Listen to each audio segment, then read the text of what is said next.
Patrick, let's talk about the difference, though, in the variables between the base case and the bear case and the bull case. What is the bear based on? Like, what are the dials that make the most difference in this model and take us from $300 ETH to like 50K ETH? The biggest principal components to this is the understanding of what the underlying markets will do in terms of adopting crypto. So as Matthew mentioned earlier, we're seeing a base case where 5% or so of revenue of banking is applied in some way to crypto and public blockchain. So that'd be the base. And so we dial it up a notch in our bull case to, let me look real quick to make sure, to 10%. Likewise, we do the same thing with each of the other categories, metaverse, infrastructure. In the bear case, we pulled that down to 1%, 5%, and 1% respectively.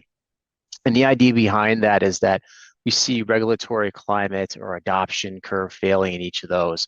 And so that's kind of like the first construct of this model. The way to think about it is it's basically a waterfall, and Ethereum's got its cup at the end of it. And each level to get there is how much of its take rate it is. So the first level will just be what's the adoption of those underlying businesses. The next is, okay, what is the logical take rate? What's the take rate, and what kind of revenue will Ethereum get from those places? This is transactions. And so we see something like finance, banking, and payments, whether it's finding new revenue opportunities or reducing costs, that would be 3%. And so then the next level down is, okay, we see the crypto market taking that kind of percentage. What percent of the crypto market is Ethereum? And so that's the third case. And then so for each of the bull, bear, and base cases, we tweak Ethereum's market share to reflect that outcome. So in the bear, hyper bearish scenario, not only is like the end market's not using blockchain, but Ethereum has a very small market share. And so that's like in the transactions category. The layer 2 settlement category, which feeds in the transactions, kind of also reflects this. So we think about like the value capture of Ethereum and the L2s Matthew mentioned earlier. It depends upon the structure of L2s. Our assumption in the base and in the bull case is there's thousands of interchangeable L2s that don't have any real way to differentiate themselves. They're just using Ethereum as a blockchain to settle. Ethereum essentially is a monopoly. There's no real differentiation that takes place at L2. And so in that kind of scenario, you can see the cut rate that Ethereum could take of those settlements would be much, much higher, or the underlying businesses. So that's kind of like the basic idea for how it works. MEV, that's also going to be tied to just generally how much of adoption rate of those underlying businesses. In that case, it's just going to be digital assets on blockchain. So when we think about like how MEV works, it's really just how much on-chain activity is, and that's a reflection of how many assets there are. So that's kind of like the base and how we see this.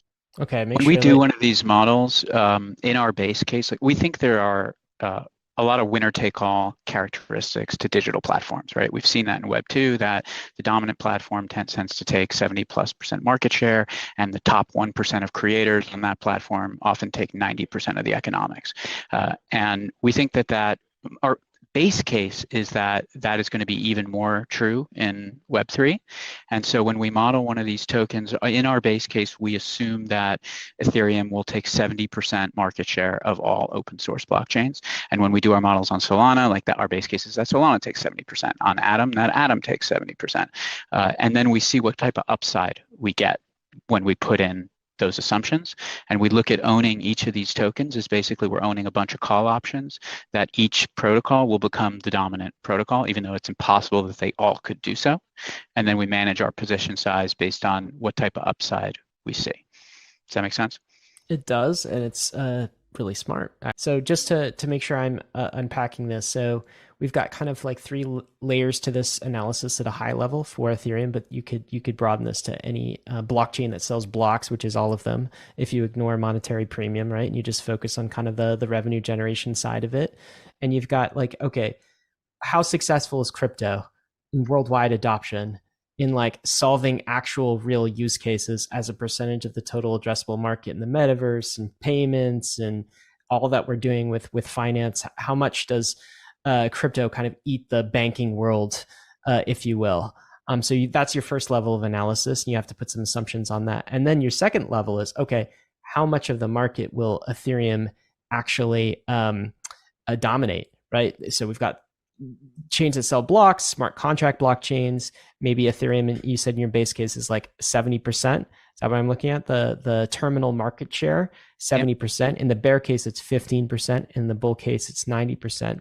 And then the final variable, it sounds like, or the big driver of this is really, is it make sure I understand this, Patrick, is it how many L2s there are? And basically, if there's a large number of L2s, not very concentrated, it's kind of a multipolar type world out there, then Ethereum does better in that world. But if there's a few concentrated L2s, the idea is they'd have greater bargaining power.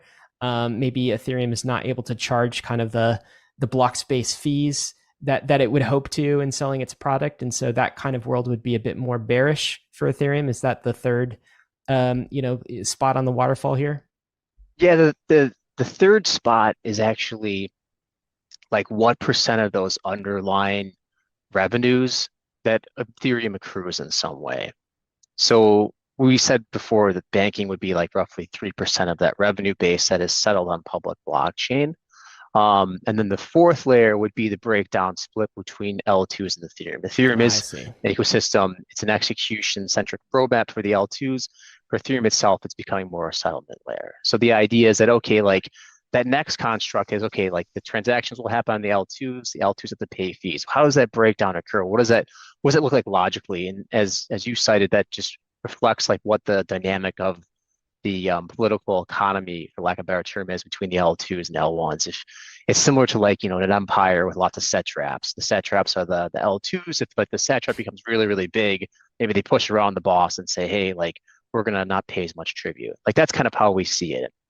Okay. So for Ethereum, you see it as being, I guess, bearish if one particular L2 gets too big, then starts. Yeah, I would almost argue it's in Ethereum's favor to push lots of non-differentiated L2s, like make sure they have as much tooling, as much ability to access block space as possible, and make sure that nothing is enshrined with an advantage. That comes into context. I mentioned that because of the Arbitrum buying Prismatic, and there's something interesting there long term. Not precisely sure, but it looks like it's the start of some kind of capture, and that's something that worries us.